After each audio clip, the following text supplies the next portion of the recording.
Sometimes the mind just goes round and round. Why does it do that? The mind's looping is a result of its natural problem-solving ability. This is not a bad thing, unless it gets imbalanced. Give the mind a problem and it will gnaw on it continuously until the problem is solved, or until some bigger problem comes along. But even if a bigger problem comes along, the mind never really lets go of the first bone it was chewing on. And as soon as it gets a spare minute, it goes back to gnawing on the first problem. Like this, problems get stacked one on top of the next, and the result is a somewhat constant state of stress, never feeling like you're all caught up, never able to truly relax.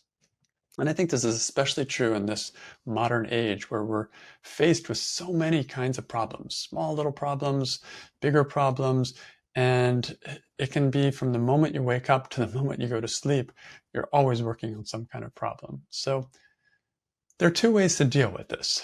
One is to get things done, and the other is to let things go.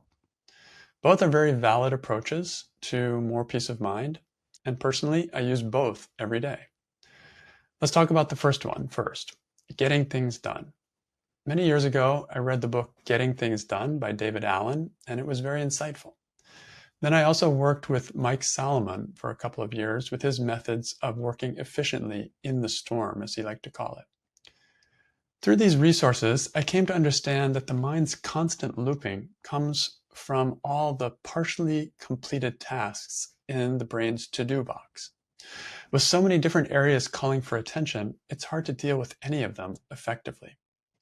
And because they are all being held in the mind has to keep reviewing them all the time, almost subconsciously, trying to get them done.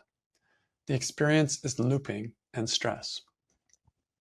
One solution is to create a system where you can dump all of those actions and projects regularly onto paper or into a computer app so that the brain doesn't have to keep holding them.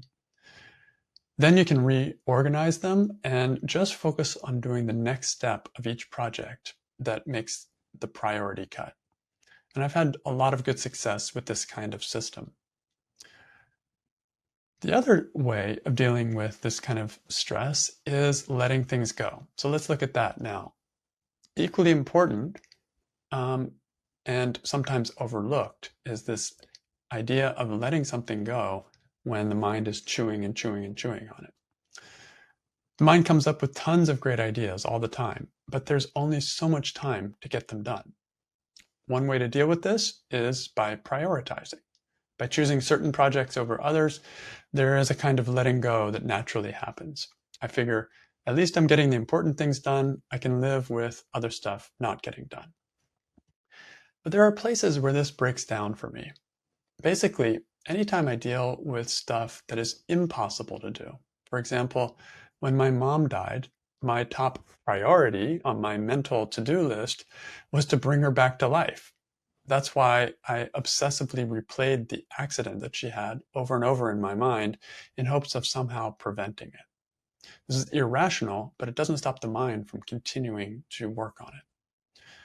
Bringing her back to life, of course, was not possible, but my mind wanted it so badly that it kept putting it back onto my mental to-do list, and so the mind kept looping. The only way for peace in these cases is to let things go. It's called acceptance. And at first, it seems very difficult to find. However, I have experienced the spontaneous growth of acceptance in me repeatedly when I do the work of Byron Katie. Instead of trying to get it done, I question the very idea that I need to do it at all.